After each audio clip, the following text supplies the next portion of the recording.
다 같이 우리 아버지 하나님께 박수 할렐루야 한번 부를까요?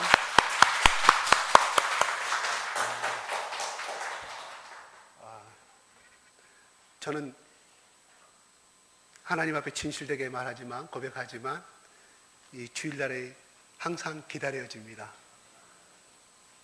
왜냐하면 지난 일주일 동안의 여러분의 모습이 얼마나 변화되었겠으며, 또 여러분의 일주일간의 삶의 생활에서 하나님이 얼마나 여러분들에게 기적과 또한 응답과 축복을 주셨는지를 저는 그걸 기대하는 설렘이 있습니다. 물론 그게 미세한 것도 될 수도 있지만 중요한 것은 하나님이 우리 가운데 항상 내 마음속에 성령으로 계셔서 우리가 더 성장하기를 원하고 우리가 더 축복받는 자녀로 살아가기를 원하신다는 것입니다. 믿습니까? 네. 이 세상의 부모들은 다 자식을 사랑합니다. 우리 더구나 한국의 부모들은 더 유별나서 우리 부모들, 자식들을 사랑하는 것은 세계 어느 부모의 절대로 1등이면 1등이었지 뒤처지지 아니합니다. 여기서 살다가 부모들이 미국에 이민 가서도 미국의 교육 풍토를 흔들어버린 만큼 치맛바람과 그 엄청난 그 한국에서 일으켰던 바람을 새롭게 미국의 그 교육계에 바람을 일으킨다고 해요. 이것은 우리 한국의 교육에 대한 부모의 열성이겠죠. 자식에 대한 사랑이겠죠.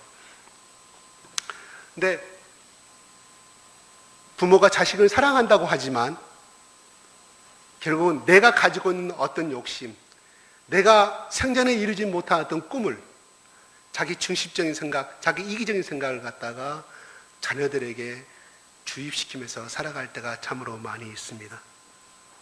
부모가 자식을 때리고 나서 우리는 흔히 이렇게 말합니다. 울고 있는 자녀에게 말하죠. 내가 너를 미워서 때린 것도 아니고 너를 싫어서가 아니라 너 잘 되라고 한 것이라고 말합니다. 근데 그 아이가 그날 매를 맞은 그 분노의 상처를 일기에다 기록해 놓습니다. 내가 100번, 1000번을 나를 때려봐라. 내가 절대 고칠 수 있는가 보라고 일기장에 써놓습니다. 이건 실제로 있었던 이야기입니다. 그건 나에 관한 이야기예요. 아들이 애아들이기 때문에 절대로 버릇없는 아이를 키워서 안 되겠다 생각하고 제 아들 다니엘을 그렇게 키웠어요. 근데 어느 날 국민학교 6학년 때 일기장을 보니까요, 그렇게 써놨더라고요. 방금 말한 대로. 아빠가 나를 1000번 만번을 때려봐라. 내가 절대 고칠 것인가. 그 아이의 분노가 임하기 때문에 실제로 쓰는 거잖아요. 저는 굉장히 큰 충격을 받았어요. 아내는 남편으로부터 받은 원망과 불만의 상처를 또 자식에게 원없이 퍼붓습니다. 남편은 직장에서 상사에게 받았던 그 모욕과 스트레스를 또 아내와 자식에게 퍼붓고 살아갑니다. 또한 자기 성장 과정에서 얻어진 상처가 자식에게 대물림되는 것을 우리는 보게 됩니다. 그러면서 우리는 자식을 향하여 사랑한다는 착각 속에서 살아가고, 그러나 그 자식은 알게 모르게 매일매일 고통과 상처를 받고 살아갑니다. 그렇지만 그 아이가 그걸 표현하지 않은 이상은 우리 부모들은 내 자식을 착한 아이고 사랑한다는 착각 속에서 살아간다는 것입니다. 그러다가 그 아이가 사춘기가 되면은 정말 반항하고 걷잡을 수 없는 폭탄이 돼서 부모의 가슴으로 돌아오게 된 것을 종종 보게 됩니다. 세상에 자기 자식을 사랑하지 않는 부모가 어디 있겠습니까? 그러나 그 부모로 인해서 깊이 절망하고 아픈 가운데 살아가는 자녀들이 얼마나 많이 있는지 모릅니다. 이 말씀은 결국 인간의 사랑은 한계가 있다는 것입니다. 피조물들의 사랑은 그 어떠한 경우도 영원한 생명을 보장하지 못하고 공평한 사랑을 베풀지 못합니다. 지금 이 순간에도 병상에 누워있는 자식을 바라보면서 한없이 눈물 짓고 우는 부모들이 있습니다. 아무리 자식을 그 사랑을 사랑한다 한들 대신해서 아플 수도 없고 치료해 줄 수도 없는 것입니다. 모든 피조물은 유한한 존재이기에 도와주시는 한계가 있다는 것입니다. 사랑 또한 이와 마찬가지인 것입니다. 그러나 여기에 언제나 변치 않는 사랑이 있습니다. 어떤 경우에도 치우침이 없는 진실한 사랑이 있습니다. 영원한 생명까지 책임져 주는 사랑이 있습니다. 그것은 바로 하나님의 사랑인 줄로 믿습니다. 하나님의 사랑은 한결같고 진실되며 영원한 생명을 공급해 주십니다. 오늘 본문 말씀은 예수님을 믿는 사람이라면 제일 먼저 접하고 암송하게 되는 중요한 구절입니다. 아마 우리 유치부 유년부 아이들에게 이 성경 말씀을 외우라면 달달달 암송할 만큼은 그렇게 유명한 말씀입니다. 다 같이 3장 16절을 같이 한번 읽어보겠습니다. 시작.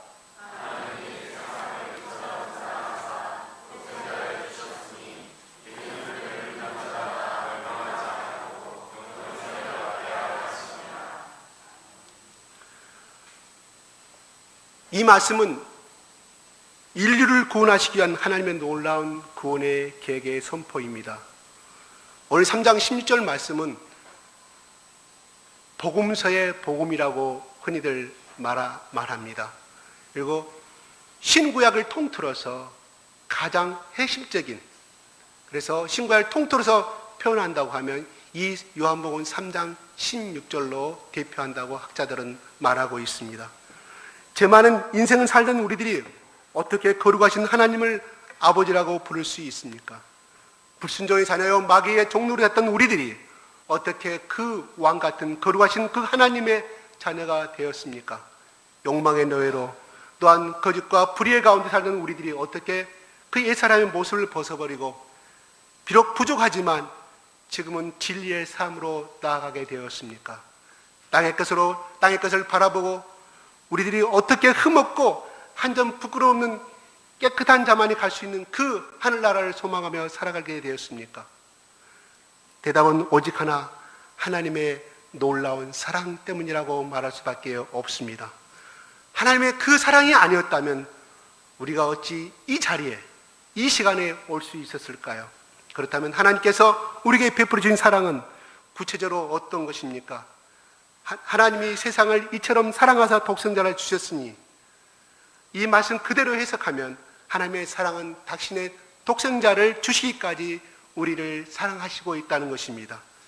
죄 가운데 죽어가는 나를 살려주시려고 당신의 사랑하는 아들 예수 그리스도를 십자가의 제물로 삼으십니다. 잃어버린 새끼를 찾기 위해 창자가 끊어져 죽을 만큼, 죽는 것만큼 자기 새끼에 대한 사랑은 원숭이도 이렇게 한다고 합니다. 무너져버린 건물더미 속에서 목말라 죽어가는 자식을 위해서 자신의 피를 먹여서라도 살리는 것이 어머니의 사랑입니다. 짐승과 인간의 사랑이 이 정도일진데 하물며 독생자 예수를 향한 아버지 하나님의 사랑이 짐승만도 못하여서, 사람만도 못하여서, 인간만도 못하여서 예수 그리스도를 제물로 바쳤겠습니까? 예수님이 로마의 군병들이 내리치는 째찍에 살쪄가게 뚝뚝 떨어져 나갈 때 그 아비의 심정은 오직 했겠습니까? 모든 사람들이 아들을 저주하고 조롱하며 비웃을 때 아버지 하나님의 마음은 어떠했을까요? 만약에 여러분의 아들이, 여러분의 딸이 십자가에서 철저하게 처자하게 6시간 더 고통당하면서 창에 찔리고 그 고통당하는 그 모습을 보고 있다고 하면 여기 안에 있는 어떤 부모도 아마 그 아들을 끌어내고 대신 십자가에 못 박게 달라고 달려가서 애원을 하게 될 것입니다. 당신의 아들이 십자가 앞에서 땀방울이 핏방울이 되도록 간절히 기도할 때 그 기도 소리를 들으시는 그 아버지의 마음은 어떠했을까요? 손과 발에 못을 박히고 마지막으로 엘리 라마 사막다니, 아버지여 아버지 어찌하여 나를 버리시나이까 하는 마지막 절기의 고통 소리를 듣는 그 아버지의 마음은 어떠했을까요?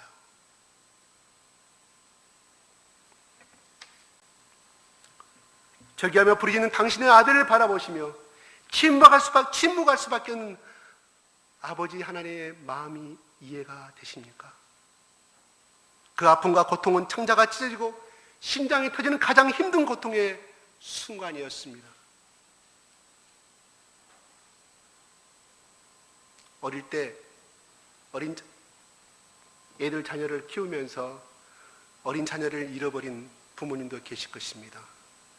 병으로. 또 때로는 다 성장한 나의 아들과 딸이었는데 어느 날 사고로 인해서 죽어버렸을 때 그 고통과 아픔은 당해보지 않은 사람은 알 수가 없습니다. 다만 우리는 그 옆에서 슬픔을 위로할 수밖에 없지만 그 아픔은 깊이 공감할 수가 없습니다. 왜? 체험해보지, 당해보지 않았기 때문입니다. 그 아픔과 고통은 창자가 찢어지고 심장이 터지는 듯한 힘든 고통의 순간이었지만 그 고통을 알고 계신 그 하나님이었지만, 아버지였지만 하나님은 끝까지 침묵하십니다. 그 이유가 무엇일까요? 왜 하나님께서는 절규하는 사랑하는 아들의 부르짖음을 예면할 수밖에 없었을까요?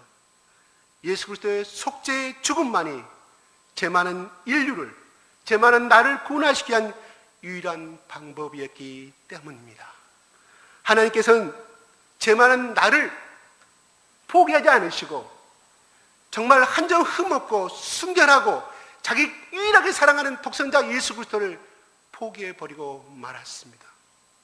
아니, 그것은 당신 자신을 포기하신 의미인 것입니다. 오직 인간에 대한, 나에 대한 그 아버지 하나님의 사랑 때문인 것입니다. 그래서 성경은 이처럼 사랑하셨다고 말씀하고 있습니다. 이처럼 사랑하셨다는 것은 무엇을 의미하고 있을까요?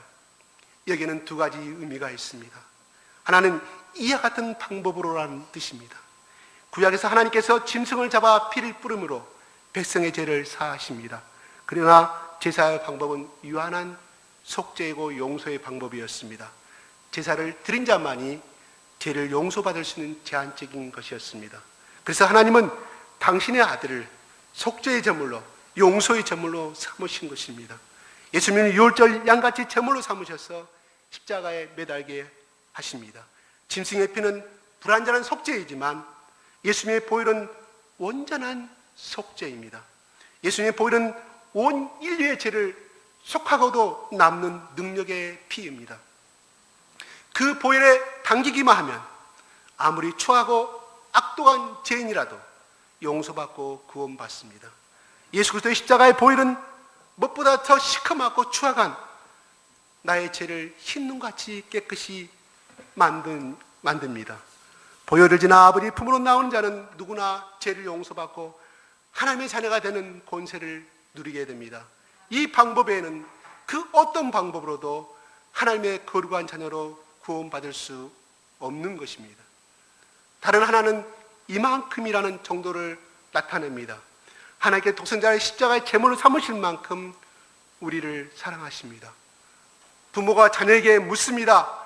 영진아, 승현아, 서아야, 주찬아, 아빠를 얼만큼 사랑해? 하늘만큼 땅만큼 말합니다. 다시금 아빠는 묻습니다. 그게 얼만큼인데? 아이들은 편합니다. 이때만큼 두 팔을 벌려서 이야기합니다.